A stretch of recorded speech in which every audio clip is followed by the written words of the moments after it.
Qué placer verte, maestro. Maestro, mi amigo Rosarino, ¿cómo anda usted? ¿Cómo estamos? Bien, ¿Bien? muy bien. ¿Terminando el año? Termino el año, sí, termino el año. Bien. Bien, Llego con aire. con aire. ¿Estamos todavía transitando el año en el horóscopo chino hasta No, ese febrero? es el tigre, sigue el tigre. Tigre, todavía estamos tigre Sí, hasta febrero del hasta año. final de enero, creo. Claro. Pero bueno, el tigre anda bien con vos. Así que nos quedamos tranquilos. No tengas ningún inconveniente.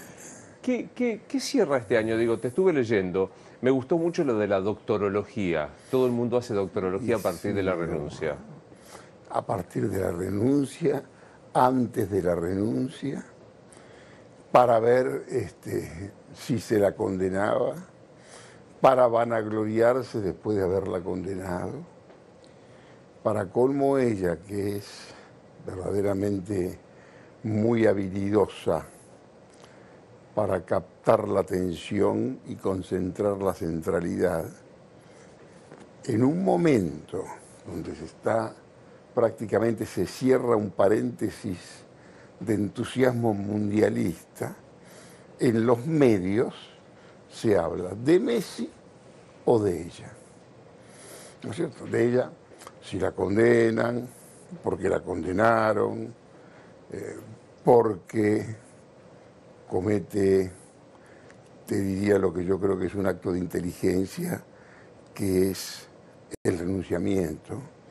El renunciamiento es un acierto. ¿Es un acierto? Total. Es un acierto, pero aparte de asegurarle también la centralidad, genera, bueno, en el peronismo una situación de asamblea permanente. Produce también un fenómeno enfrente, en la oposición. El renunciamiento de ella, aunque no se lo diga, lo arrastra Macri. Macri, una de las bases de su crecimiento tenía que ver con la presencia de ella, ¿no es cierto? Y creo que en el fondo es un acto inteligente de ella porque tenía que renunciar, porque ese operativo clamor que la envolvía y era tan entusiasta, intuyo, no, por supuesto que no lo hablé con ella, pero no creo que fuera beneficioso para el país. Ahora, ¿vos das por hecho que no va a aparecer, como dijo ella, en ninguna boleta el año que viene? Yo creo que no. Creo que no, y me parece un acto inteligente, y casi te diría, me parece que es para que la política lo celebre, porque su renunciamiento arrastra a Macri, y ese juego de titulares, como hubiera dicho Pichetto, es preferible que sea suplantado por los suplentes. Cualquiera de los dos, Macri o la doctora, si pueden llegar a tener continuidad, para la política es atroz, porque los dos arrastran una carga de negatividad que te hacen que cualquier acuerdo básico elemental sea absolutamente imposible. Razón por la cual me parece que, bueno, ella puede asumir un rol hasta de conductora, incluso de jefa, aunque yo no sé si a ella le interesó alguna vez ser la jefa del peronismo. A ella la hace jefa el antiperonismo con sus denigraciones. En general, en el peronismo, el liderazgo lo tiene el que es más atacado por el antiperonista. Ahora, ahí veo dos temas. Ser jefe, el peronismo no banca que el que no está ejerciendo el poder no sea el jefe. Las experiencias fueron complicadas. Si lo banca el jefe, y el jefe tiene más o menos una autoridad, sí, pero esto salió mal. Fue una jugada muy inteligente de la doctora haberse designado vicepresidente. Pero bueno, los efectos fueron bastante negativos. Ella, con su renunciamiento a partir de la condena, que la condena, y me hago cargo de lo que te digo y lo justifico, es un retroceso de la política que el político no toma conciencia de ese retroceso con el que colaboró. Porque con la condena de la doctora se abren las puertas del infierno. Cuando se abren las puertas del infierno, se abre para todos. Y son muchos los de distintos ángulos políticos que es como que se purgan, se liberan con la condena de la doctora y tal vez no se dan cuenta que las puertas esas se abrieron también para ellos. Bueno, vos hace mucho tiempo en el otro canal cuando trabajábamos creías que había que tener una especie de inmunidad o de un algo para los expresidentes, decía. Por supuesto que para los expresidentes sí, que los expresidentes, te puede pasar como pasa en Perú, y ya directamente ser presidente es una cuestión casi esporádica que cualquiera te puede llevar puesto. Pero un presidente ser sometido a los tribunales y con todos los lugares intermedios que hay cuando transcurren algunos pecados. Y más en este caso, te diría, ¿no? Porque en este caso, yo cuando digo, vos sabés que yo no hago periodismo patrullero, pero yo conozco más o menos los orígenes de algunas fortunas de muchos jugadores que están en primera línea y algunos de ellos que cometen el error de asociarse, digamos, a la celebración. Y esto siempre en la política es transitorio. Claro. Todos tienen, digamos, y lo que me parece que sería importante es quitarle a la política ese velo de idealismo. Nadie tiene que sorprenderse, no es una sorpresa lo que es prácticamente una norma, una característica. La doctorología ahí se divide. Los que dicen que renuncia por una estrategia, porque no quiere más, etcétera, etcétera. Otros dicen, renuncia pues se está fugando, porque no se quiere hacer cargo de esto. Mira, con la doctora vos tenés una multiplicidad de puntos de vista y pueden ser todos lógicos. Yo no sé qué es lo que va a ser de la mediología cuando no esté la doctora. Porque yo intuyo, creo que alguna vez te lo dije a vos, algunos deben esperar que esté presa para ver cómo son sus días en la cárcel, ¿entendés? Para ver cómo es su cana, qué come, y ese tipo de cuestiones. Lo que pasa es que es como que la doctora los colonizó mentalmente.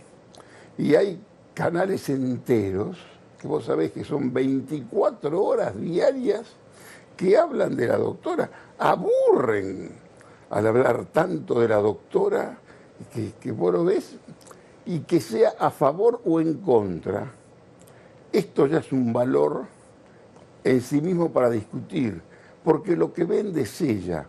Si yo me pongo a defenderla o a atacarla, es exactamente lo mismo, porque es el protagonista. Es ella la siempre. protagonista. Ahora, me quedo con esto que lo arrastró. Estuve la semana pasada con un empresario que volvió de Qatar, que estuvo con Mauricio Macri, el ángel exterminador, y me dijo, che, ¿en serio que no va a ser candidato? O sea, este empresario, no lo hago mío, lo notó dispuesto a no ser, decís, es también efecto arrastre de la doctora. Efecto arrastre o de pronto él también en el peronismo se había desatado el operativo Clamor, que es lo más cómodo. ¿Para qué pensar? ¿Para qué buscar otra alternativa? Vos ya tenés la que está dispuesta a todo y la que ya pasó por absolutamente todo. Y tiene asegurada la centralidad, pero lejísimo, ¿no es cierto? Ahora, Macri también a su manera buscaba un efecto Clamor, porque lo mejor para la Argentina, para su movimiento, para su espacio político, es que fueran los suplentes.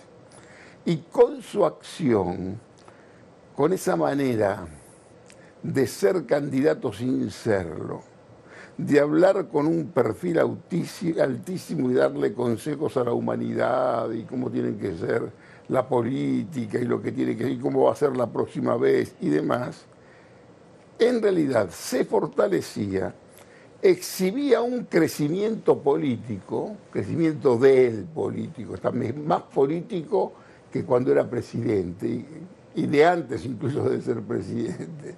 Pero lo que hace es debilitar a los exponentes de su propio movimiento, porque él los audita, se pone por arriba y se da cuenta ahora que tanto Patricia Bullrich como Horacio Rodríguez Larreta se disponen a enfrentarlo. Sea Macri o no sea, ya los tipos no los parás, los dos van a ser. En el caso de Patricia creo que lo hablamos. Patricia cumplió una serie de procesos interesantes. Ella fue primero el instrumento de Mauricio, para hacer competencia de Mauricio. Y ahora, si quiere ser presidente Mauricio, es un problema para Mauricio, porque a Patricia Bullrich no la bajás. Permitime que te conceda el origen cuando vos dijiste, hace mucho tiempo, Patricia va, y nosotros te miramos como diciendo, che, ¿te parece? Y hoy es una realidad absoluta, Cualquiera ¿no? que la conozca es una muchacha que hace política desde el Moisés, que hace política y qué es lo que puede hacer. Ahora, tiene un rival que es el candidato, a mi juicio, hoy natural de ese espacio, que es Horacio Rodríguez Larreta, que tiene una gran ventaja que él no sabe explotar. Él es el no conflicto. Y es muy importante representar el no conflicto en una sociedad que tiene un estado de beligerancia tal que, bueno, ahora incluso está con una alegría y hay algunos síntomas de unión, que es lo que te lo da el entusiasmo y el deporte, pero digamos que cuesta obtener por otros lados esa garantía, un tipo que tenés, que es el no conflicto. Es decir, el no conflicto significa posibilidad de acuerdo. ¿De qué habla el tipo? Habla de consenso, de necesitar un consenso de un 70%.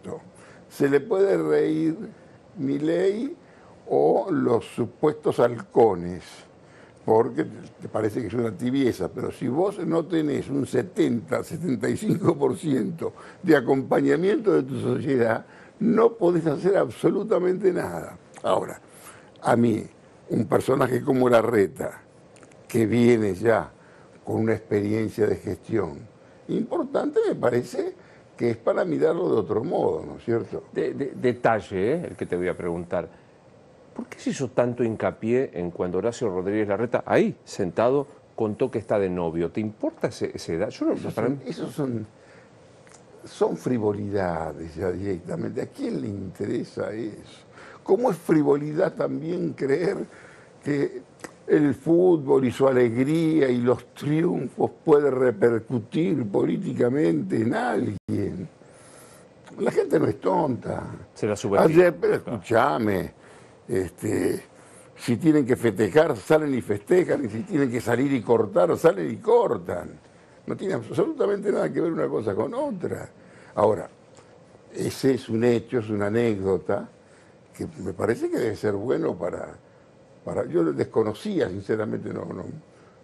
El tema personal así tan íntimo puede ser interesante si el personaje se vuelve, qué sé yo, esencial como la doctora y que en vez de hablar de doctorología tiene que hablar de una geniología, por el geniol, te digo. Claro, claro. ¿Qué me interesa a mí? Salvo que construyas, como decías vos, como Macri, que construye política como alguien del jet set, como un... Macri construye a un política como una celebrity. Eso. Y aquel que no lo quiera aceptar, bueno, ahí me dicen, se pasa todo el mes en Qatar, está donde tiene que estar. Y viene de Qatar, se queda 3 días y se va a Cumelén. Y si se tiene que ir a la costa sur, se va a la costa sur y la gente lo tiene que imaginar en yates y en los mejores lugares. Él construye política de esa forma y a una celebridad no se la toca todo intento de raspado, casi pasa absolutamente inadvertido. Pongo otro ejemplo. Sí. Ningún otro político argentino soporta un libro de la intensidad del libro del hermanito. Con él no pasa absolutamente nada, porque va por otro ángulo su cuestión, ¿no es cierto? Vos dijiste, bueno, se retira o por lo menos arrastra a Macri a la renuncia y quedan claramente emergentes Patricia Higeniol, Rodríguez Larreta y Manes. Bueno, esto en el PRO, en la Mutual PRO. Ellos tienen un problema un poco más serio que tiene que ver su relación con los radicales. Intuyo que tanto uno como el otro van a querer repartirle la vice a algún radical, como para constar hasta en actas. Ahora, los radicales, creo que te lo dije a vos también, están muy agrandados, enviagrados, y están en condiciones de aspirar y pelear por la presidencia de la República. Que esto con Macri va a ser difícil, porque aunque no lo digan, ni los radicales que vos entrevistás, ni los macristas que vos entrevistás, los radicales mayoritariamente y el PRO no se soportan. No tienen mucho que ver hasta culturalmente, se denigran con un entusiasmo estremecedor los dos, ¿no es cierto? Y ellos tienen una frontera, que es Milei. Milei representa la frontera o el factor de unión entre los dos. Si se va, porque si es Macri, a Macri le encantaría hablar como Milei. Pero no habla como Milei. Y Milei, por supuesto que admira a Cavallo y admira a Menem, pero tiene que darse cuenta que Cavallo y Menem hicieron lo que hicieron porque tenían el Partido Justicialista detrás. Él puede repetir lo mismo, pero con un grupo de liberales no le va a alcanzar. El sildenafil, el Viagra del radicalismo es Facundo Manes por sí mismo, digamos, ¿hay algo más? Inicialmente, Facundo Manes fue un elemento motivador muy fuerte. Él tiene una cierta popularidad personal, esa popularidad y esos conocimientos los tenés que trasladar al ámbito de la política. Yo, no sé si le gustará a él o no, pero suelo compararlo con el antecedente principal de Manes, que en el radicalismo fue Rodolfo Terraño. Cuando Rodolfo Terraño vino y se ponía a hablar de las computadoras de quinta generación, de la revolución del conocimiento, Alfonsín obnubilado lo hizo ministro y ya muchos se imaginaban que Terraño estaba para la presidencia, ¿no es cierto?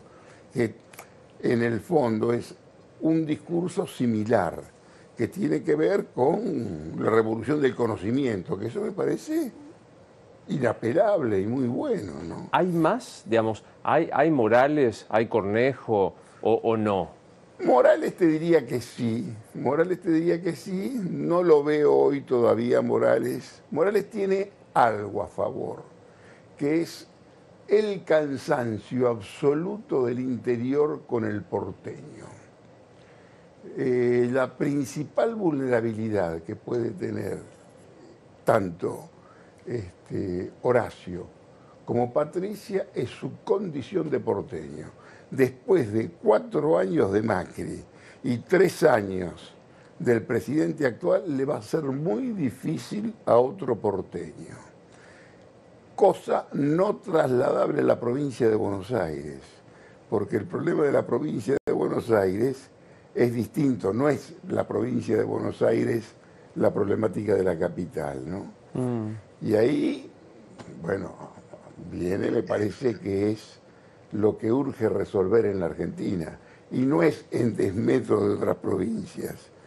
La provincia de Buenos Aires simboliza prácticamente todos los problemas de la Argentina. Crucémonos de vereda. El retiro, hipótesis, el retiro de Cristina, ¿qué queda? Pues lo vi ayer, Alberto, jugando, queriendo. O sea, ¿le ves alguna chance a que Alberto...? Mira, yo por lo general a los tipos que pasan malos momentos, yo no los trato, no me ocupo. Sería, casi te diría, ensañarse. Él llama a un acto por los 3 años de su gestión y, como decía Macedonio Fernández, había tantos ausentes que si faltaba otro más no tenía sitio. Qué hermoso. Era muy bueno eso de Macedonio, digamos. Más bien para tomarlo de otro modo. Políticamente hoy te diría, yo no le veo posibilidades y él debe saberlo. Si yo fuera asesor de él, me parece que tal vez tiene que hacer esto, por lo menos para que tenga todavía un poco de atención. En el peronismo, hoy, todos miran hacia Sergio Massa. Y Sergio Massa, también con inteligencia, porque verdaderamente sabe, él dice que tiene un compromiso con su familia. Y según mi información probablemente mala, es cierto.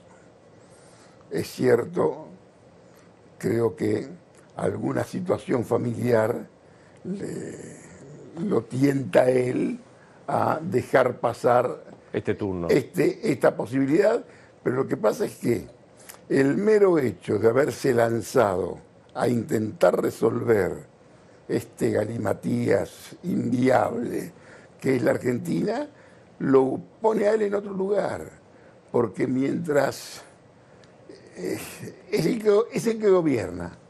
Claramente. Es el que gobierna, y la doctora lo sabe, le guste o no le guste lo que Massa tiene que hacer, pero bueno, si tiene una suerte relativa nada más, te diría, es el candidato por el que van a hacer otro operativo clamor.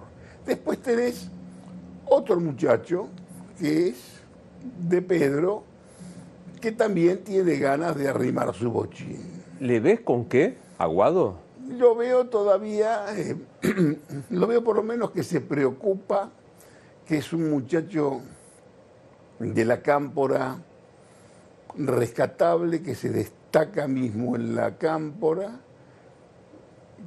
que va hacia el centro, que no tiene ningún reparo ni de Israel y tiene buenas relaciones con los centros de poder, que yo no sé cómo funcionará eso en la interna de la cámpora, pero para la doctora me parece que es bastante alternativa, atinada, como alternativa, un muchacho que va hacia el centro, presentable, con una biografía límpida.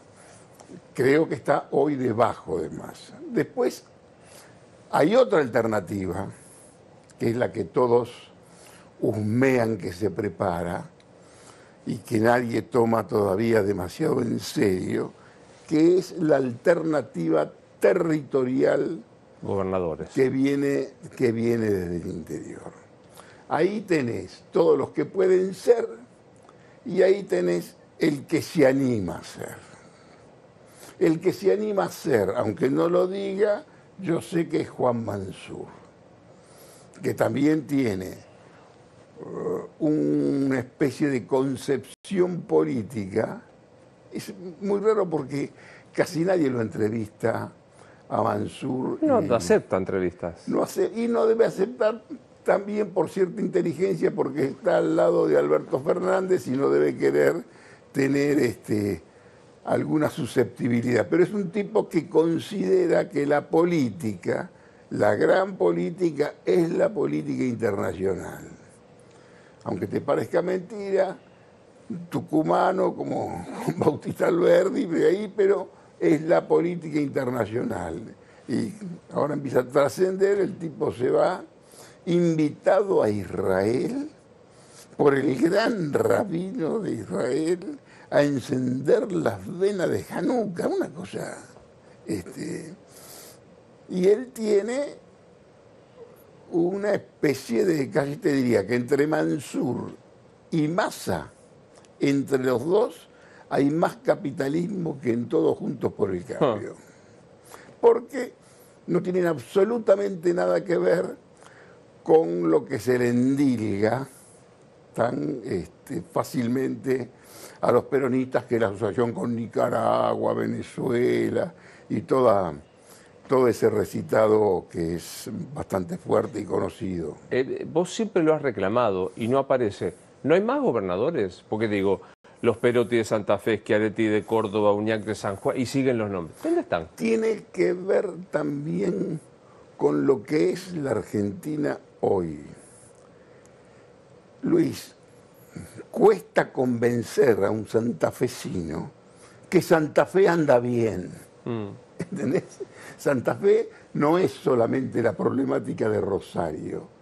Estuve dando charlas en distintos lugares de tu provincia y donde se vive, casi te diría, como en el primer mundo, se huele el dinero, no hay desocupación y hay muchos lugares del interior de la Argentina donde se está mucho mejor que en la capital, que en el centro, que tiene algunos problemas. Vos tenés que preguntarte, ¿por qué los gobernadores no quieren ser presidentes?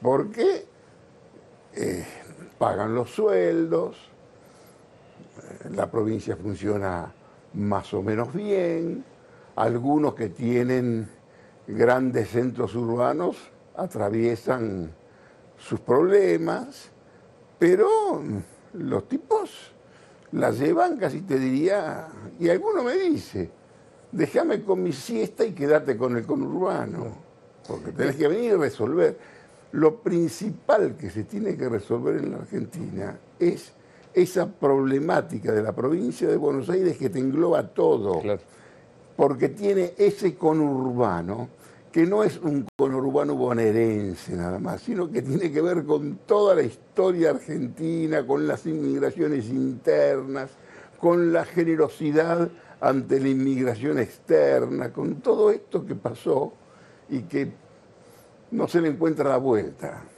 ¿Sigue muerta la vía de la tercera vía? Mira, la tercera vía es algo que, por ejemplo, quiere explorar Schiaretti.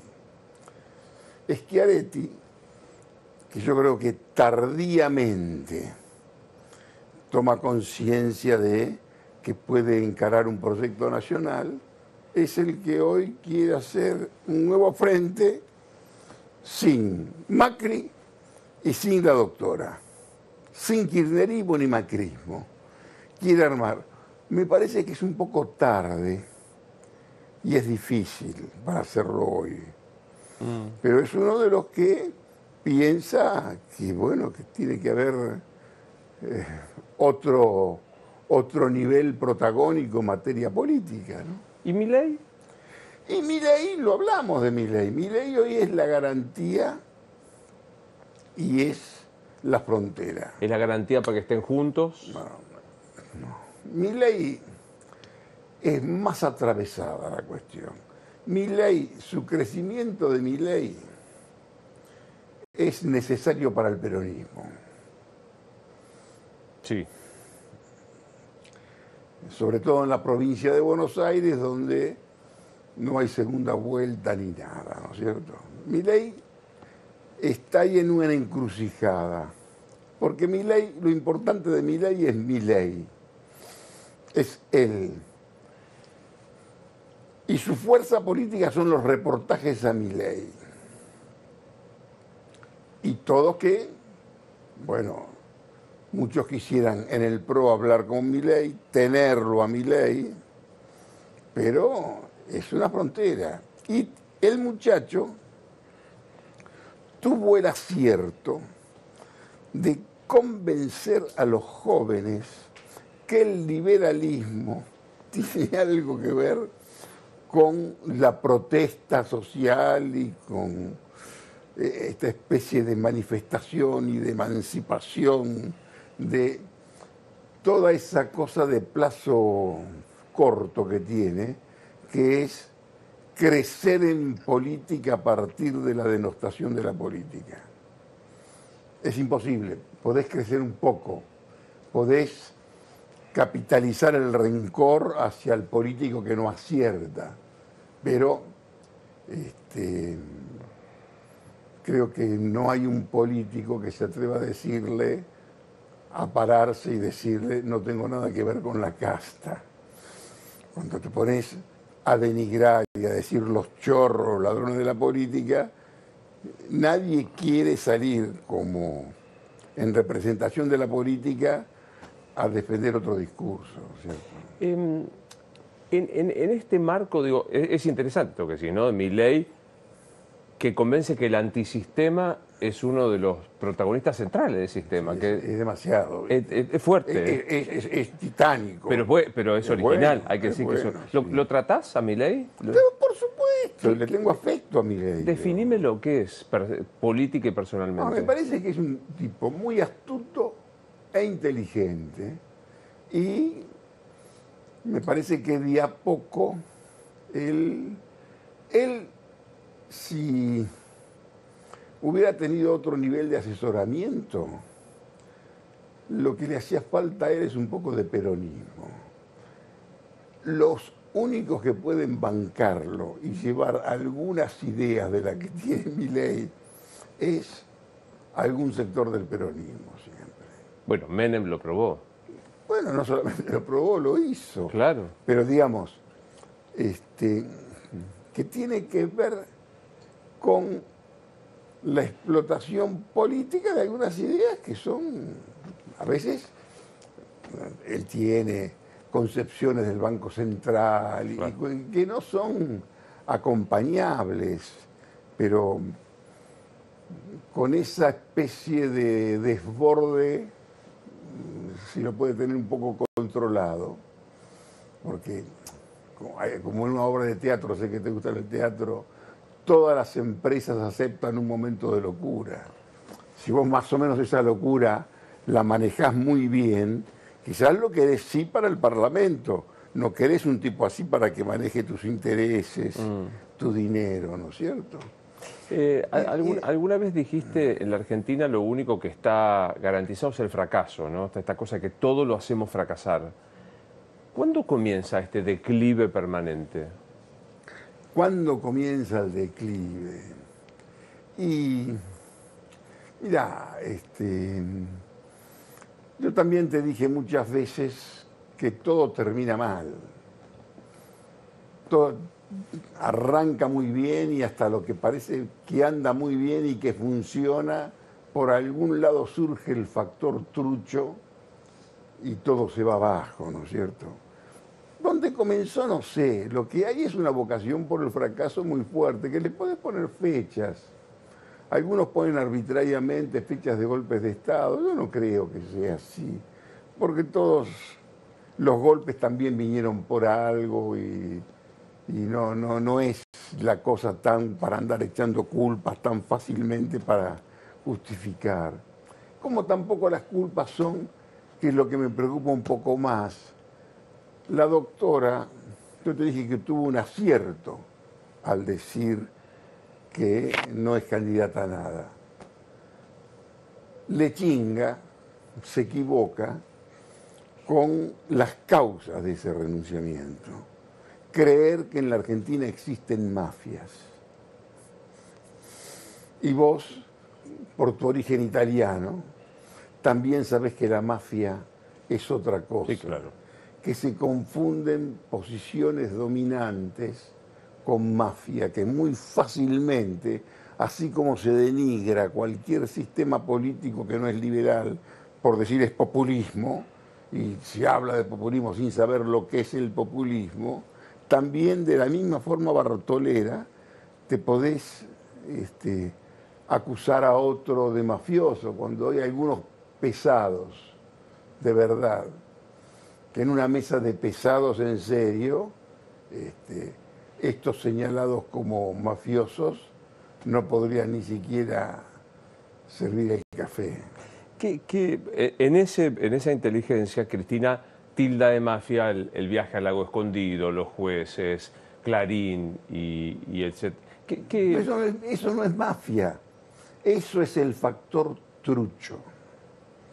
Eso es la cuestión que vos decís, todos esos tipos individualmente, todos esos que fueron, son todos tipos lúcidos, en lo suyo sirven, valen. El hecho de por sí es lo que te sirve para tomarlo como una estudiantina. ¿Entendés? Ahora, tomar ese hecho, esa estudiantina, como si fuera un acto de la mafia, yo me parece que está en una nota mía. No es mafia, doctora, sobran truchos. Y no es que los tipos sean truchos específicamente, es que de pronto se da algo en política y vos no sabés cómo te ves arrastrado. Quizás si a vos te invitaban y a lo mejor ibas y no te dabas cuenta porque no se toma en serio cuando estás en algún sector del poder de que participas de una estudiantina. Claro. Y nadie piensa y de pronto ahora todos deben estar personalmente arrepintiéndose, su familia, su cuñado, se les debe reír en la cara o debe decir qué papelón, o alguno te palmea como ya si va a te pasar. consolara, pero Claro. te gozan porque que tengas estos antecedentes y te pase una cosa de estas, que te vendan, que circulen chats así tan alegremente. ¿Te Es un dijo problema. algo la obtención de esos chats claramente de forma ilegal? Con una inteligencia, tampoco sé si trucha o no, pero digo que hackea Telegram y los publica y el presidente se hace eco de esa propia cosa. Mira, no voy a salir a defenderlo yo al presidente de esto.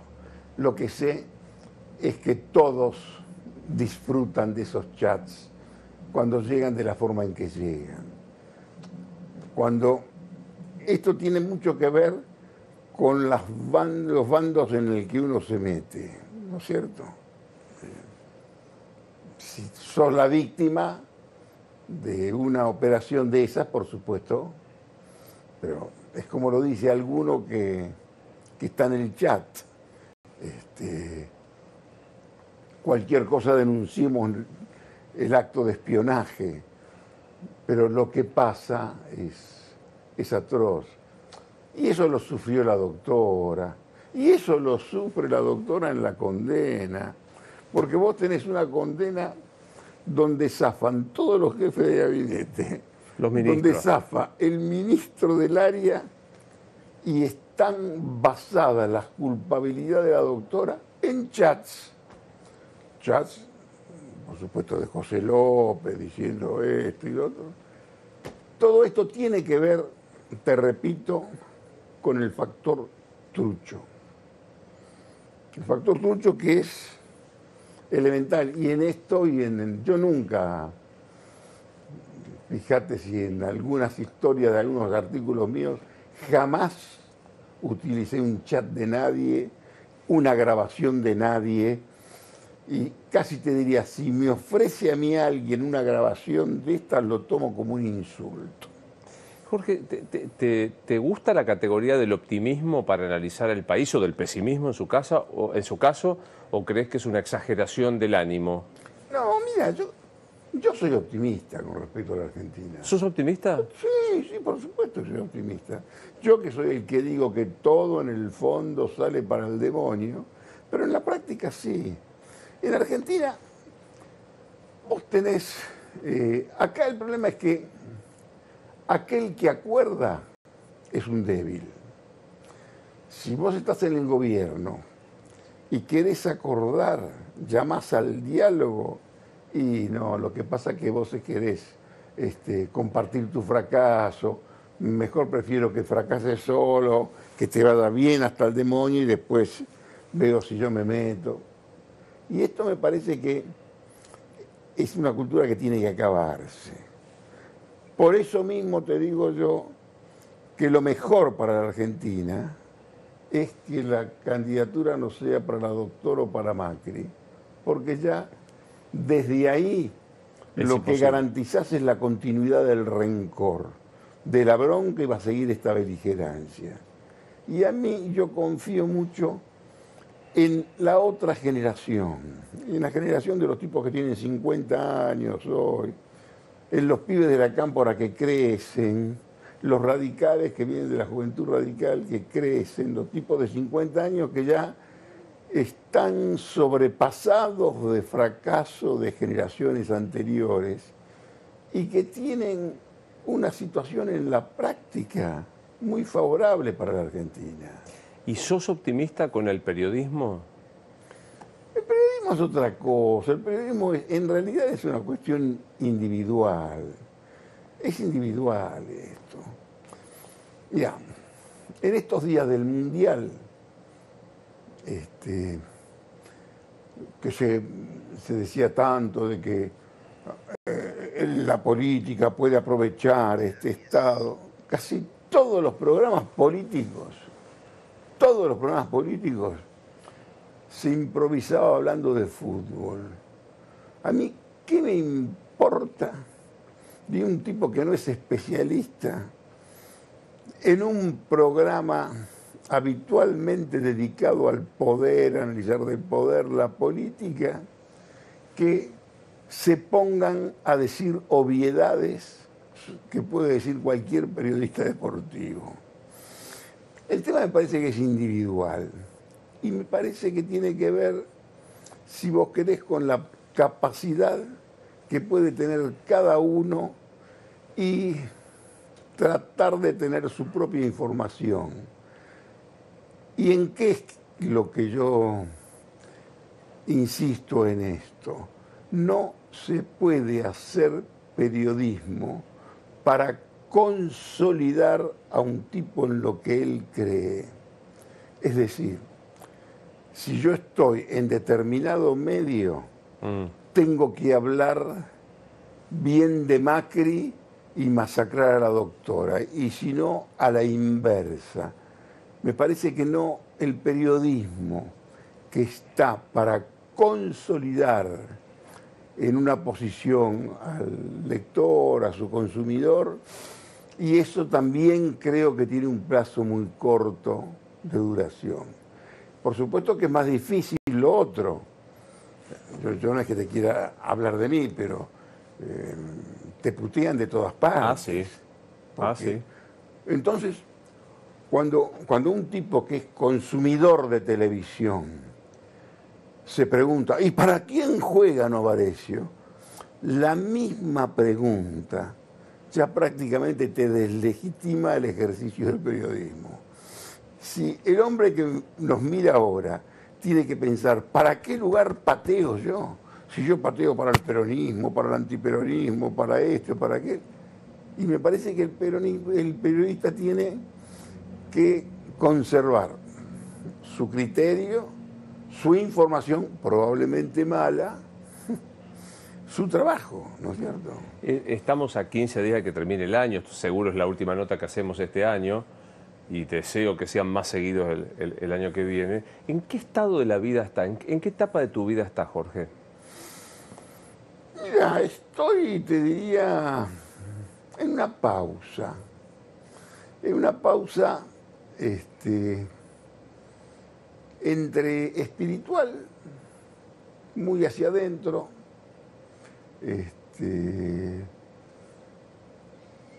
y casi conforme con mi vida, ¿sabes? algo muy difícil de aceptar, sin sensación de culpa, Wow. sin culpas.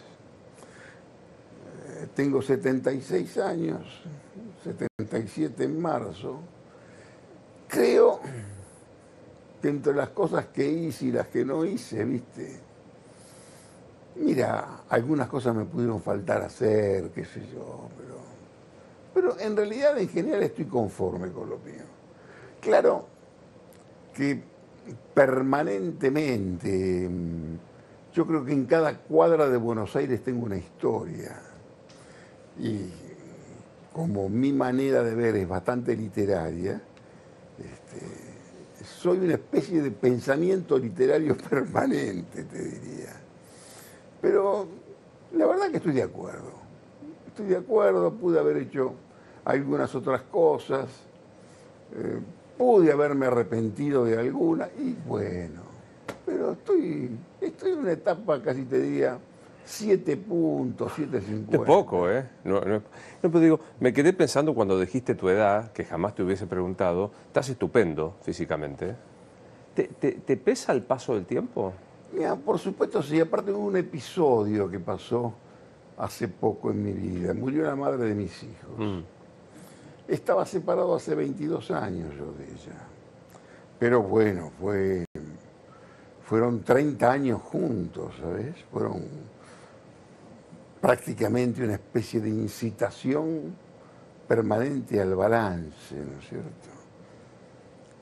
Y, en cierto modo, por muchas de las cosas que pasaron, por lo que vi, me pareció ver un antecedente de mi propio final, ¿sabes?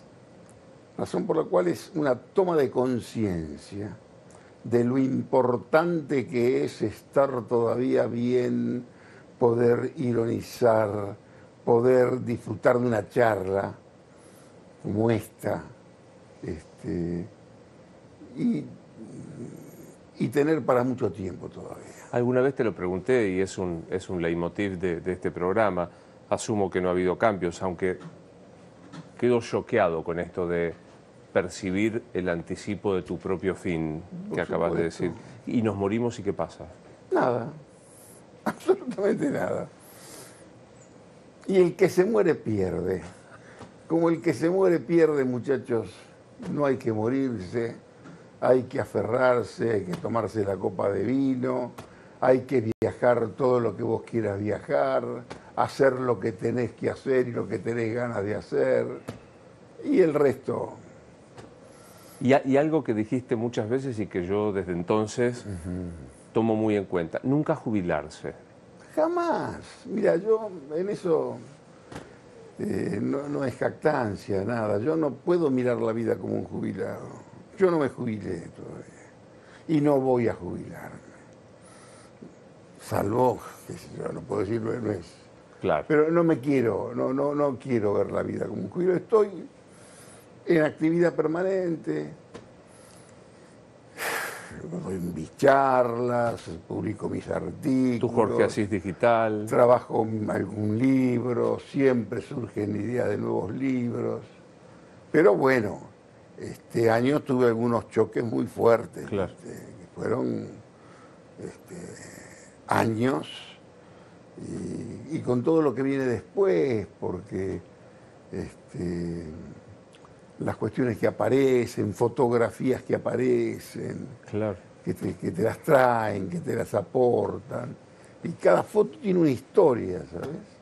Que alguna vez tendría que contar la historia de cada una de esas fotografías. El periodismo sigue siendo la habilidad de atrapar con una historia, de contar una buena historia, ¿no? Y sí, nada, lo más importante en el periodismo es hacer una buena historia. Claro. Tener un buen tema. El problema con los periodistas y yo, a los jóvenes, a los que se largan, y sobre todo a los que son jefes y que toman los periodistas como empleados. Un periodista no es un tipo que se sienta ante la computadora y le da consejos a la humanidad y puede escribir de cualquier cosa. Tenés que darle su lugar, que tenga su propia información, que camine la calle, que tenga posibilidades de formarse. ¿Qué sentido tiene que un pibe llegue, se sienta en alguna cosa y que a ver qué es lo que se le ocurre? Hace poco cumplió años un común amigo que es Daniel Haddad. Lo saludé y me dijo, cumplí mis primeros 61 años, habiendo cumplido tus primeros 76 años. ¿Aprendiste para qué sirve la plata? Sí, por supuesto. ¿Y para qué sirve? Para gastarla, hermano, para gastarla. La plata es tiempo. La plata en un momento te diría, es tiempo. A mí me gusta hacer plata. Y sin culpas, te digo, sin culpas. Qué bueno lo de sin culpa. Por favor, sin ninguna culpa. Claro que me gusta hacer plata. Claro que las cosas que me gustan cuestan. Cuestan, pero claro, pero tenés que pelear por hacerlo, tenés que trabajar. No es porque te guste la plata salir a ver si garcás gente, no, esto no es así. Claro. ¿No es cierto? Pero bien, sí, sí. ¿La plata mejor invertida son los viajes? Mirá, es lo que vos quieras. Un viaje, una pilcha, y aparte tampoco te hace falta tanta plata para estar bien. No es una cuestión de monto, de cantidad, ¿entendés? No tenés que viajar en primera clase. ¿Para qué? Si vos te sacás un 42J y estás en París en 12 horas igual. Viajar de pasillos, tirar la pata. Pero por supuesto, no es tirar. Y si evitás el factor trucho, ¿no es cierto? Claro. El factor trucho es lo que tiene que ver con la hegemonía de la falsedad, la apariencia, el mandarse de aparte. En todo eso sí, mira, yo no hay mayores culpas. Pude haber hecho algunas cosas mejor, tal vez. Como siempre es un placer. Buen año, si no nos vemos antes, y nos vemos el año que viene. Pero mi amigo Acomodé el lugar.